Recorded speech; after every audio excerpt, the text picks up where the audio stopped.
दोस्तों जय मसीह की। आज हम बाइबल आधारित सोच के बारे में बात करेंगे। क्यों हमें बाइबल के आधार पर सोचना जरूरी है। एक विश्वासी होने के नाते, प्रभु यीशु मसीह के चेले होने के नाते क्यों हमें बाइबल के आधार पर सोचना बहुत ही आवश्यक है। क्योंकि इस संसार में हम जानते हैं कि बहुत सारे तर्क हैं, समुदाय हैं, दर्शन शास्त्र हैं, विचार हैं, धर्म हैं, पंथ हैं, और हम सब कहीं ना कहीं इन्हीं में से प्रभु यीशु मसीह को ग्रहण करके यीशु के पीछे चलने का निर्णय लिए हैं। तो हम जानते हैं कि जब एक व्यक्ति प्रभु यीशु मसीह को ग्रहण करके उनके पीछे चलने का निर्णय लेता है तो वो अपने सोच को अपने साथ लेकर के आता है। अपने सिद्धांतों को जिस समुदाय में, जिस समाज में, जिस संस्कृति में, जिस पंथ में वो पला बढ़ा होता है, उसकी सोच को वो लेकर अपने साथ आता है और उसी के अनुसार वो चीज़ों का, वो विषयों का, वो सिद्धांतों का मूल्यांकन भी करना चाहता है या करता है। चाहे हम मसीही परिवार में भी पैदा हुए हों, तब भी बहुत सारे मसीही लोग अपनी अपब्रिंगिंग के अनुसार, अपने कलीसिया के कल्चर और कलीसिया के सिद्धांतों के अनुसार चीज़ों का मूल्यांकन करते हैं, ना कि बाइबल के आधार पर बातों का और चीज़ों का मूल्यांकन करते हैं। जब हमारे बीच में विभिन्न प्रकार के सोच रखने वाले लोग हों तो हमें किस तरह से उनको बाइबल आधारित सोच रखने के लिए उत्साहित करना चाहिए। इससे पहले हम कोई बात करें, हमें ये समझना होगा कि परमेश्वर ने जब आदम और हवा को बनाया तो परमेश्वर ने उन्हें अपने स्वरूप में बनाया। उत्पत्ति 1 अध्याय और 2 अध्याय में हम पढ़ते हैं। और जब परमेश्वर ने उनको बनाया तो परमेश्वर ने उनको माइंड भी दिया, मन दिया, जिसको बाइबल में मन कहा जाता है। परमेश्वर ने उनको माइंड दिया और वो इंस्टेंटली सोच सकते थे, समझ सकते थे और कार्य कर सकते थे। परमेश्वर के साथ वो वार्तालाप कर सकते थे। लेकिन शैतान जो हव्वा के मन में संदेह डाला, उसने हव्वा के मन से खिलवाड़ किया। जानते हैं कि शैतान हमारे मन में संदेह का बीज बोता है, हमारे मन से वो खिलवाड़ करता है, क्योंकि हमारा मन जो है वो एक बैटल फील्ड है, वो एक वार जोन है जहाँ पे विचारों की लड़ाई होती है। इसके बारे में हम आगे बात करेंगे। क्या हुआ कि पाप की वजह से मनुष्य के जीवन में, मनुष्य के मन में अशुद्धि आ गई, मन उनका बिगड़ गया और खराब हो गया। साधारण सी भाषा में बोलें तो पाप की वजह से इंसान का मन बिगड़ गया है। सीधी भाषा में कहें तो कह सकते हैं कि उनका दिमाग खराब हो गया है। हम सबका दिमाग खराब हो गया था एक समय में, लेकिन जब हम प्रभु यीशु मसीह को ग्रहण करते हैं तो हम शुद्ध हो जाते हैं, हम प्योर हो जाते हैं, हम सेंटिफाई हो जाते हैं और हम रिन्यू हो जाते हैं। परमेश्वर हमें नया कर देता है। बाइबल हमें बताते हैं कि पाप ने मनुष्य के मन को बिगाड़ दिया है या खराब कर दिया है।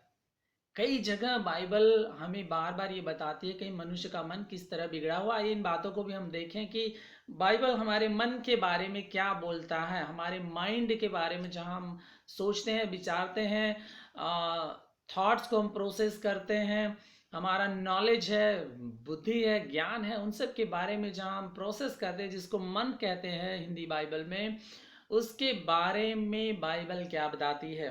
रोमियो 1 का 22 और 28 में लिखा हुआ कि पाप की वजह से इंसान का मन निर्बुद्धि और अंधेरा हो गया था। वे मूर्ख बन गए थे और अपने निकम्मे कामों में वो इंडल्ज हो गए थे, वो लिप्त हो गए थे। दूसरा कुरिन्थियों 3 अध्याय के 14 पद में लिखा हुआ कि उनका मन मतिमंद हो गया था। दूसरा कुरिन्थियों के 4 में लिखा हुआ कि वे अंधे हो गए हैं। इस संसार के हाकिम ने उनके मन को अंधा कर दिया है। इफिसियों 4 अध्याय के 17 पद में वे अपने मन की अनर्थ रीति पर चलते हैं। कुलुसियों 1 अध्याय के 21 पद में वे मन से परमेश्वर के बैरी हैं। पहला तीमुथियुस 6 का 5 मनुष्य की बुद्धि बिगड़ गई है, वे सत्य से विहीन हो गए हैं। दूसरा तीमुथियुस 3 का 8 मनुष्य की बुद्धि भ्रष्ट हो गई है, वे निकम्मे हो गए हैं। और रोमियो 5 का 12 बताता है मनुष्य के द्वारा पाप आया और पाप के द्वारा मृत्यु आई और मृत्यु सारे संसार में फैल गई। तो हम देखते हैं कि बाइबल क्लियरली बताती है कि पाप की वजह से किस तरह मनुष्य का मन बिगड़ गया है, माइंड बिगड़ गया है, मन उनका खराब हो गया है, दिमाग खराब हो गया है वास्तव में। बाइबल ये भी कहती है कि जबकि मन हमारा छली वस्तु है, तो इससे हम कैसे सुधार सकते हैं, इसे हम कैसे पुनः स्थापित कर सकते हैं, कैसे हम परमेश्वर से इसका मिलान कर सकते हैं, कैसे हम बाइबल के आधार पे सोच सकते हैं, कैसे हम परमेश्वर के आधार पे सोच सकते हैं जैसा परमेश्वर सोचता है। अब ये तो बड़ी कठिन बात है कि हम परमेश्वर के समान कैसे सोच सकते हैं। यदि आप और हम परमेश्वर के समान सोचना चाहते हैं तो हमें बाइबल के आधार पे सोचना होगा, क्योंकि परमेश्वर की सोच बाइबल में भरी हुई है। परमेश्वर ने अपनी बातें, अपने मन की बातें, अपने हृदय की बातें, अपनी आज्ञाओं को सब कुछ बाइबल में हमारे लिए रख रखा है, इसलिए हमें बाइबल के अनुसार सोचना होगा। परमेश्वर ने हमारे लिए अपने पुत्र मसीह यीशु के द्वारा हमारे लिए एक मार्ग तैयार किया है, और जब हम यीशु पर विश्वास करते हैं तो हमें हमारे पापों की क्षमा मिलती है और हमें नया जीवन मिलता है। दूसरा कुरिन्थियों 5:17-21 में लिखा हुआ है, अब जो यीशु मसीह में है वो नई सृष्टि है। देखो, पुरानी बातें बीत गई हैं, सब की सब नई हो गई हैं। जब हम यीशु मसीह को ग्रहण करते हैं, उद्धार पाते हैं, तो हमारा पुराना जीवन बदल कर नया हो जाता है, हमें पापों की क्षमा मिलती है, अब पर कोई दंड की आज्ञा नहीं होती है। परमेश्वर हमें नया कर देता है। किस तरह से नया करता है? हमारे शरीर को, हमारे प्राण को, हमारी आत्मा को परमेश्वर नया कर देता है। अब हमें नए तरीके से सोचने समझने की शक्ति मिल जाती है, हमें नया जीवन, जिसको बॉर्न अगेन कहते हैं, हम नए सिरे से जन्म ले लेते हैं प्रभु में। सो हमारा मन भी क्या हो जाता है? नया हो जाता है।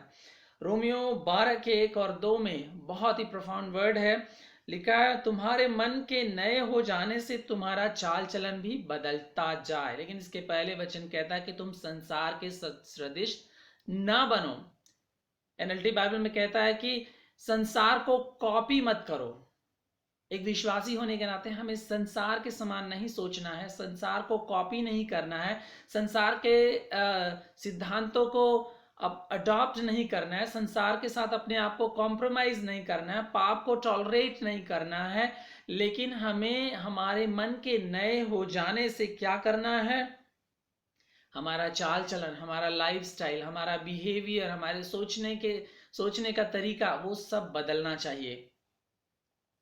इफिसियों 4:22 और 23 में वचन कहता है, अपने पुराने मनुष्यत्व को उतार डालो। पुराना मनुष्यत्व बिगड़ा हुआ, निकम्मा, बेकार, परमेश्वर के बैरी होने का जो मनुष्यत्व था, पाप का जो मनुष्यत्व था, इस संसार के सिद्धांतों को लेकर चलने वाला, संसार के तौर तरीकों के अनुसार चलने वाला जो चाल चलन था, उसको उतार करके क्या करना है? मन के आत्मिक स्वभाव में नए बनते जाना है।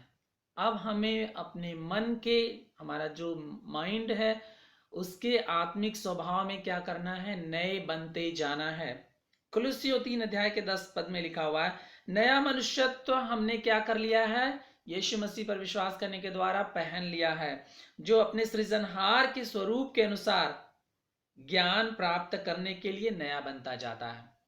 ये एक प्रोसेस है। एक ही दिन में, 2 दिन में, 4 दिन में हम एकदम से revive and refined and renew नहीं हो जाएंगे। ये प्रोसेस है जिसमें हमें अपने माइंड को ट्रेन करना है, उसको अनुशासित करना है, परमेश्वर की उपस्थिति में हमें समय बिताना है, अपनी सोच को बदलना है। ये एक प्रैक्टिस है जिसे हमें करना पड़ेगा। इंस्टेंटली हम एंजल्स जैसे बिहेव नहीं करने लगेंगे, हमें समय लगेगा अपनी आदतों को बदलने में, अपनी सोच को बदलने में, इस सोच को सही रखने में, वचन के आधार पर सोचने में, वचन के आधार पर चीज़ों का मूल्यांकन करने में, वचन के अनुसार अपने जीवन शैली को अलाइन करने में हमें समय लगेगा। इसलिए हमें अपने माइंड को ट्रेन करने की आवश्यकता है। परमेश्वर के स्वरूप के अनुसार ज्ञान प्राप्त करने के लिए हमें क्या करना है? नए बनते जाना है। ये कंटिन्यूअस ग्रोथ है, कंटिन्यूअली हमें रिन्यू करना है अपने आप को। दूसरा कुरिन्थियों 10:5 में पौलुस कहता है कि हर प्रकार की जो कल्पनाएं और ऊंची बात है, इमेजिनेशंस और फिलॉसफी। इमेजिनेशंस हमारे मन की होती है, फिलॉसफी हम बाहर से लेते हैं, बाहर से हम सुनते हैं, पढ़ते हैं। जो परमेश्वर के विरोध में है। कई बार हमारे अपनी इमेजिनेशंस परमेश्वर के वचन के विरोध में हो सकती हैं। कई बार परमेश्वर के वचन के आधार पर जब हम बात करते हैं तो हम कहते हैं I think this way, I think this word says like that. हम ऐसे कहते हैं कि वचन शायद मैं सोचता हूं इस प्रकार बात करता, लेकिन हमें वचन को वचन के आधार पर अनुवाद करना, हमें कहना है धर्मशास्त्र ये कहता है, वचन ये कहता है, इस तरह हमें बात करना है। हमेशा अपने आप को वचन के आधार पर तोलना है। इसलिए पौलुस कहता है जो भी इमेजिनेशन या फिलॉसफी जो परमेश्वर के विरोध में है, हमें उसका क्या करना है, खंडन करना है और उसको अपने अधीन कर लेना है। कोई भी इमेजिनेशन आपकी जो परमेश्वर के विरोध में हो, कोई भी फिलॉसफी, कोई भी सिद्धांत, कोई भी शिक्षा जो परमेश्वर के विरोध में है, उसका आपको खंडन करना है। चाहे वो आपकी अपनी सोच क्यों ना हो, चाहे वो आपकी अपनी इमेजिनेशन क्यों ना हो, चाहे वो आपके आसपास के समाज में रहने वाली कोई शिक्षा हो, यदि परमेश्वर के विरोध में है तो आपको उसका खंडन करना जरूरी है।